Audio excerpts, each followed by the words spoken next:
अस्सलाम वालेकुम, कैसे हैं आप सब लोग? आई होप कि आप सब ठीक-ठाक होंगे। Welcome back to my channel. तो आज हमने रिक्रिएट किया है हुसैन रेहार का हिट आर्टिकल, जो कि बहुत ही ट्रेंडिंग में चल रहा है। तो उन्होंने ये ड्रेस जो है वो सिंपल फैब्रिक पे रेडी किया है। ये उनका सिल्क का फैब्रिक है और अगर आप प्राइस पे जाएँ तो आप देख सकते हैं कि ये बहुत कॉस्टली ड्रेस है। तो हमने इसको रिक्रिएट किया है लॉन फैब्रिक पे। तो यहाँ पे मरियम परवेज़ ने भी जो है वो लॉन फैब्रिक पे प्रिंटेड फैब्रिक पे इसको बनवाया था। तो हमारी कस्टमर की भी डिमांड थी। तो यहाँ पे सबसे पहले आपने जो स्टेप करना है वो ये है कि अपने साइज़ के अकॉर्डिंग जो है वो मार्किंग कर लेनी है फैब्रिक के ऊपर, जितनी आपका शर्ट का साइज़ होगा। और दामन की मार्किंग आपने एज़ इट इज़ करनी है, इसमें मार्जिन बिल्कुल भी नहीं डालना। अब यहाँ पे जो है वो हम हाफ़ इंच से भी कम का मार्जिन लेंगे, जो कि हमारा सिलाई में चला जाएगा। अब इस मार्जिन को हमने यहाँ पे हिप वाली मार्किंग के साथ मिलाना है। तो कोई भी आप स्केल ले लीजिए जो कि आपका स्ट्रेट स्केल हो, उसके साथ जो है आपने इसकी मार्किंग कर लेनी है। हिप साइज़ तक हमने हाफ़ इंच से भी कम की जो सिलाई का जस्ट मार्जिन है ना, उतनी ही मार्किंग करनी है। अब जो कमर पे और चेस्ट वाले साइज़ पे हमने मार्जिन छोड़ना है ना, वो नॉर्मली जैसे शर्ट में हम 1.5 इंच या 2 इंच का मार्जिन छोड़ते हैं ना, तो आपने नॉर्मली उतना मार्जिन जो है वो छोड़ लेना है। नीचे से बस इसका जो मार्जिन है जस्ट सिलाई तक का होगा और अब इसकी हमने कटिंग कर लेनी है। अब हमने देनी है दामन को गोलाई। तो दामन की गोलाई बहुत ही लाइट सी आपने लेनी है। 1.5 इंच का तिरछे में आपने मार्किंग करनी है और इस तरह से जो है ना हल्की सी गोलाई लेनी है। बहुत ज़्यादा गोल वाला दामन नहीं बनाना, वो बहुत ही बुरा लगता है, ठीक है। यहाँ पिक्चर पे भी आप फोकस कर सकते हैं कि बहुत लाइट सी गोलाई उन्होंने बनाई हुई है। तो इस तरह से हमने जो है इसको राउंड शेप दे लेनी है। जो फैब्रिक डिज़ाइनिंग के लिए यूज़ होगा वो आपने अपनी शर्ट के दामन के अकॉर्डिंग फैब्रिक उतार के उसको डबल फोल्ड कर लेना है। और ये फैब्रिक आपने जितनी शर्ट की लेंथ रेडी करनी है ना, उतना ही आपने लेना है। ये ना हो कि आप फैब्रिक कम ले लें या उसको तिरछे में कट करके लगाने की कोशिश करें, तो फिर एज़ इट इज़ डिज़ाइन आपका नहीं रेडी होगा। अब जो हमने शर्ट की कटिंग की है उसको इस फैब्रिक के ऊपर आपने सेट करके रख लेना है। फैब्रिक नीचे की तरफ होगा और कटिंग वाली शर्ट हमने ऊपर की तरफ बिछानी है।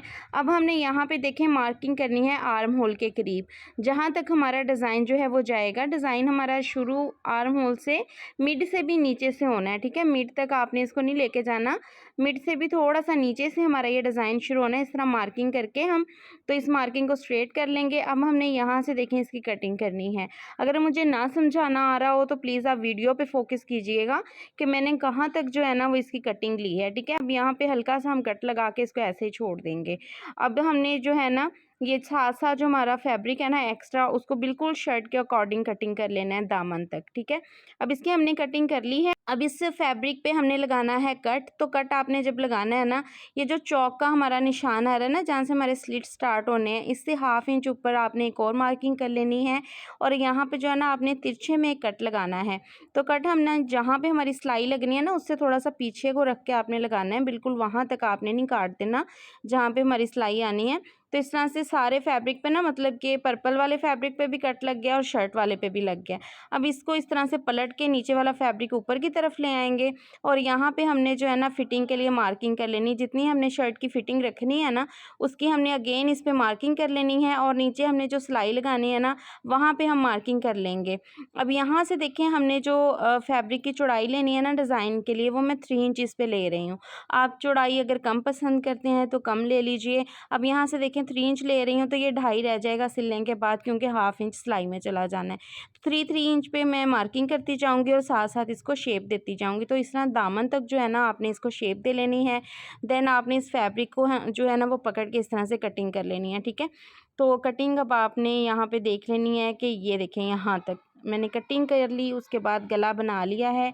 गला आप चाहें तो बिल्कुल राउंड बना लें, ये आपकी मर्ज़ी है, आपने जिस तरह का भी बनाना है। अब शर्ट की उल्टी साइड जो है ना वो हमने ऊपर की तरफ रखनी है और ये जो फैब्रिक हमने डिज़ाइनिंग के लिए कट किया है ना, इसको अब हमने जो है वो शर्ट के ऊपर रखना है। अब कट इसलिए लगाया था आपकी आसानी के लिए, ताकि जब हमने इस फैब्रिक पे सिलाई लगानी है ना, तो यहाँ देखिए कट के साथ कट हम मैच करेंगे और इस तरह से इस फैब्रिक को जो है ना वो शर्ट पे सेट कर लेंगे। दामन की तरफ आपने इसको सेट कर लेना है अच्छे से। देन इसके बाद जो है ना ये देखें, ये जो हमने कट लगाए थे ना, वहाँ से आपने इसको पकड़ना है और अब इसके ऊपर हमने लगानी है सिलाई। तो ये कट वाले हिस्से से आपने सिलाई लगाना स्टार्ट करना है और राउंड में पूरे दामन पे सिलाई लगा देनी है। सिलाई हमने यहाँ देखें लगा ली है और ऊपर से आपने इसको छोड़ देना है। जस्ट जहाँ से हमने कट लगाया ना वहाँ से सिलाई लगानी है, ठीक है। फिटिंग में इसको नहीं इसके साथ स्टिच करना। अब यहाँ राउंड में जो है ना दामन हमारा, उस पर डीप कट्स लगाएंगे दोनों तरफ और उसके बाद ये जो हमारा फैब्रिक है ना इसको फोल्ड कर लेंगे और ये फैब्रिक हमारा जो है ना वो सीधी साइड पे फोल्ड हो जाएगा, शर्ट की सीधी साइड की तरफ आ जाएगा। तो ये इसका जो है ना सही वाला मेथड इस डिज़ाइन को बनाने वाला वो यही है। तो अब ये कट हमने लगाए थे ना तो अच्छे से ये हमारा जो फैब्रिक है वो पलट गया है। अब इसको आपने नीचे से अच्छे से सेट करके ना तो इसके ऊपर आयरन कर लेना है और इसकी ये जो राउंड की शेप है ना दामन की, इस तरह से वो बहुत अच्छी सी बन जाएगी। अब यहाँ पे देखें, आप चाहें तो एक रफ सिलाई लगा लें साइड पे, चाहे तो इसको पिन अप कर लें। तो मैंने इसको यहाँ पे जो है ना पिनों के साथ अच्छे से सेट कर लिया है, क्योंकि जब हमने इसको फोल्ड करना है ना तो फैब्रिक हमारा जो है वो एक ही जगह पे सेट रहे, वो बार बार जो है ना वो हिले ना। अब यहाँ पे मेन बारी आती है डिज़ाइन को शेप देने की और इसी से हमारी शर्ट की जो है ना वो लुक निकलनी है। तो ये काम आपने बहुत ही आराम, सुकून और तसल्ली से करना है। यहाँ पे जल्दबाजी नहीं करनी, क्योंकि यहाँ जो साइड से फैब्रिक जा रहा है ना ये थोड़ा सा रेप हो जाता है। जब हम इसकी राउंड में थोड़ी सी कटिंग करते हैं ना तो आपने इस फैब्रिक को बिल्कुल भी खींचना नहीं है। यहाँ पे देखिए थोड़ी सी आपको मुश्किल ज़रूर होगी जब आप इसको फ़ोल्ड करेंगे। हल्के-हल्के आप इसको फ़ोल्ड करते जाएँ और आयरन के साथ जो है ना इसकी क्रीज़ बनाते जाएँ, तो बहुत अच्छी सी शेप जो है ना आपकी इस डिज़ाइन की बन जानी है। अच्छा, यहाँ पे मैं एक बात कहती चलूँ कि मेरी बहुत सी बहनों के साथ मसला ये होता है कि वो वीडियो को बहुत फ़ास्ट करके और स्किप कर कर के देख रही होती हैं और जो पॉइंट मैंने वीडियो में वाज़िया तौर पे क्लियर किए होते हैं वो बाद में मुझसे ना कमेंट बॉक्स में आके पूछती हैं कि आपने यहाँ से कैसे किया, यहाँ से कैसे किया। तो एक ही बार वीडियो को तसल्ली से देख लिया करें।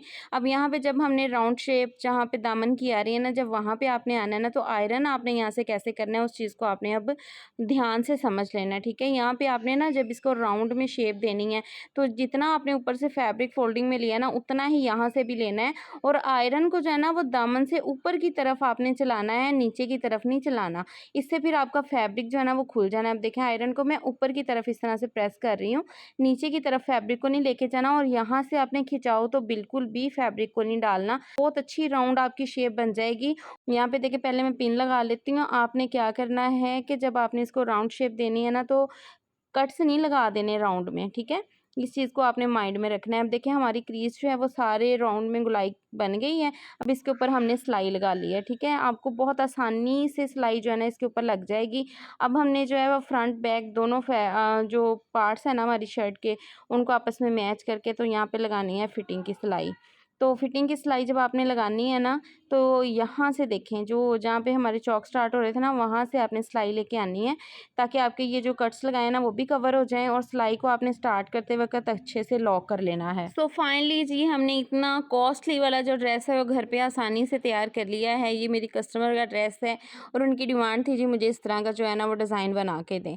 तो आई होप कि आपको भी वीडियो की अच्छे से समझ आ गई होगी और आपको भी पता चल गया होगा कि आखिरकार ये डिज़ाइन बनाना किस तरह से है, क्योंकि मेरी बहुत सी बहनें जो है ना इसको रेब पट्टी काट के तो वो लगा लेती हैं, देन उसके बाद जो है ना वो साइडों से गुलाई जो है ना दामन की वो कवर नहीं होती और इसकी शेप भी फिर परफेक्ट नहीं आती। तो यही मेथड है इसको डिज़ाइन को परफेक्ट तरीके से बनाने का। बैक से भी देखें ये डिज़ाइन जो है ना हमारा सेम जैसे कि फ्रंट पे आ रहा है ना उसी तरीके से हमारा बैक पे भी डिज़ाइन जा रहा है। तो दामन भी मैं आपको इस तरह से देखें फोल्ड करके ऊपर को करके दिखाती हूँ, तो नीचे से देखें बिल्कुल भी कहीं खिंचाव कोई चुनट कुछ भी नहीं आया। जब आप इस तरह से फैब्रिक अटैच करेंगे ना तो आपका डिज़ाइन एज़ इट इज़ बनेगा। अच्छा, आपका अगर आप ये सोच रहे होंगे कि मिड का फैब्रिक हमारा वेस्ट हो जाएगा इतना ज़्यादा जब हम इसको लगाएंगे, तो वो अब बाद में भी किसी काम आ जाएगा, किसी बच्ची का ड्रेस भी आप बना सकते हैं। आई होप कि वीडियो अच्छी लगी होगी। वीडियो अच्छी लगी हो तो वीडियो को लाइक करें, चैनल को सब्सक्राइब करें। अल्लाह हाफिज़।